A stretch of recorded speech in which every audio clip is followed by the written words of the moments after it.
Ready for some keto desserts?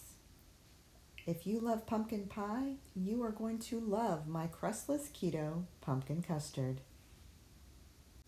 I highly recommend using an electric mixer to ensure that you achieve the proper consistency.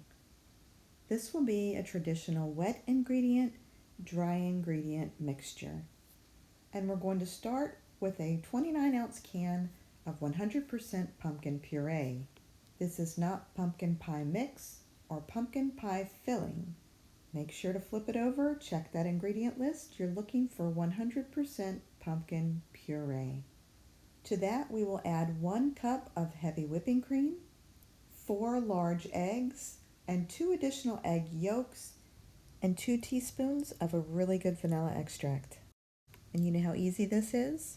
We're going to throw all those wet ingredients right inside that mixing bowl with our whisk attachment, and we're going to blend it up until it's nice and creamy, scraping down the sides and the bottom and inside the whisk as needed. In a separate bowl, we'll blend all of our dry ingredients together, starting with our sugar alternative. After trying a number of sugar alternatives, whole earth allulose baking blends are my favorites when I'm cooking. And as you can see, they come in both brown and white sugar options, but make sure to check your packaging. They carry a lot of different products, and at first glance, they can look like the same thing. So just make sure you're buying the right product. I've flipped the packaging around so you can look at the back. The ingredients for this blend is allulose, erythritol, stevia, and monk fruit, and these are all keto friendly. In fact, they have their net carb count right on the back. It's a great blend that balances out the flavors while eliminating some of the aftertastes and the bitterness that you can get from other sugar alternatives. Before I can tell you how much sugar alternative to use, we need to talk about something. If you're looking for the traditional sweetness of a pumpkin pie you'd get from anywhere, I'm going to recommend 4 tablespoons each of brown and white granulated. But the longer you do keto, your taste buds will likely change, and the sweetness that we became accustomed to in our non-keto world will end up starting to taste icky sweet. I'm definitely to that point already. So I'm going to half that, and I'm only going to be using 2 tablespoons of brown and 2 tablespoons of granulated. Where you decide to start is totally up to you, but I will add that I've never had anyone complain about the sweetness of my pumpkin custard. The rest of our dry ingredients are our spices. We're going to start with 2 teaspoons of pumpkin pie spice and 1 each of this 1/8, teeny tiny 1/8 of a teaspoon of ground nutmeg and cardamom. And cardamom is an excellent spice to use with sweet potato and pumpkin recipes. We're going to use 1/2 of a teaspoon of salt and 1/2 of a teaspoon of cinnamon. We're going to get all of these dry ingredients mixed well together so that when it's time to add them to our wet ingredients, they'll blend consistently without any clumping of those spices. So now I've simplified everything down. I've put my vanilla in with my egg yolks, so they're good to go. I've consolidated all the dry ingredients together and blended it. There's our heavy cream, and there is our 100% pure pumpkin. We've now put all of our wet ingredients into the mixing bowl. We didn't do anything special, we just threw it all in. Pumpkin, cream, eggs, egg yolks, and vanilla. We're going to start it off slow because you've got a lot of liquid in there and you don't want to splash it around. So as it starts to incorporate, you can turn it up a little bit faster and a little bit faster until you get to full speed, and then blend it until it's nice and creamy.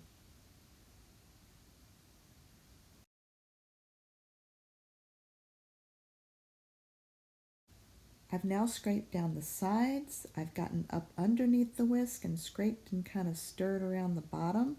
And I've also gotten in the whisk and cleaned out anything that might have clumped up and not blended well that was inside the whisk. So we're going to get it started again and mix it a little bit more.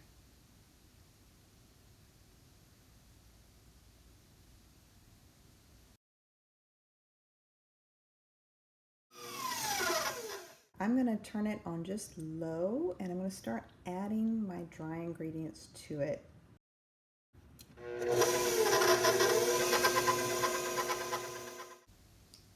I'm going to work my way around the bowl with it. So I'm going to put a little bit on this side, and then I work my way to the other side and then back again.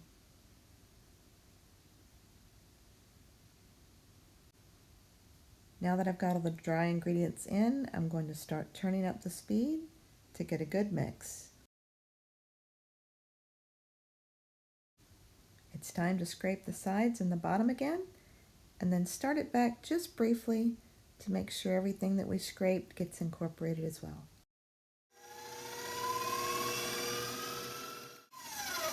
That's it, we're ready for our pan. I used some room temperature butter with a folded paper towel to grease the bottom and the edges of my pan, and then just poured the custard inside. You can shake it a little bit to make sure it's level. If you have any air bubbles, you can tap it gently on the counter. That should let them loose. And it's ready to bake. We're going to put this in a 325 preheated oven and place it on our center rack. For a 9x13 dish like this one, you're going to want to start checking on it around 40 to 45 minutes. It's been about 50 minutes since I put this in, my 9x13. You can see that the edges are starting pretty much set up, get a little dryness. There's some crack in the center. We're just looking for a little jiggly. See, it's just a little jiggly, but it's pretty much set up. That's about right. We're gonna go ahead and take it out.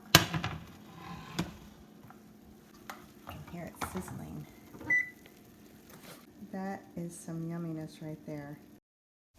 To increase airflow around the dish and improve cooling, you can place it on a cookie cooling rack.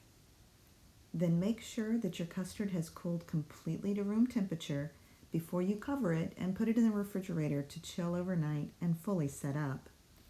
Fast forwarding to the next morning, this is our custard after it's fully chilled and set up overnight.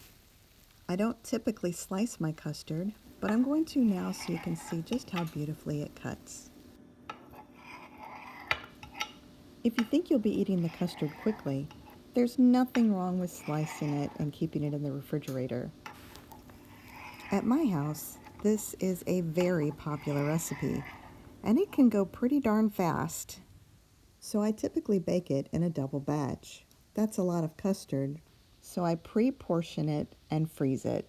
And this recipe both freezes and thaws beautifully. So anytime you want some of this fabulous pumpkin custard, all you have to do is take out however many servings you want, thaw them out, eat them cold, or warm them up and serve them with some goodies on the side. Here's how you prepare to freeze them. I simply scrape the chilled custard into a bowl, and if you haven't overcooked it, all you have to do is give it a stir and you're ready to portion it out. If you happen to have overcooked it a little bit too long and it seems dry, you can blend it again using your mixer and even add a little splash of cream if you think it needs it.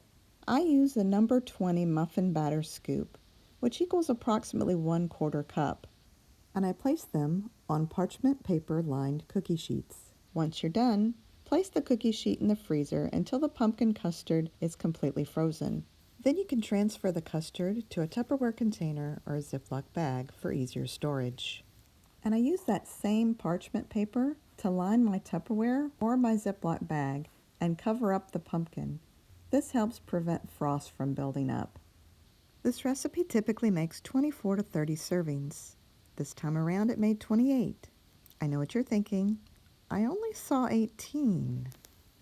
And I can explain that while also explaining why I make multiple batches when I cook. My father lives next door, and when he has guests come over, he always likes to serve them a little something to eat. And he knew I'd been baking. So we put together a little brunch. Crustless keto quiche with pumpkin custard served with blueberries and pecans. And I'm happy to report everyone loved it and wanted the recipes. I hope you've enjoyed this recipe. And with all my recipes, I hope they inspire you to get in your kitchen and start cooking for your health.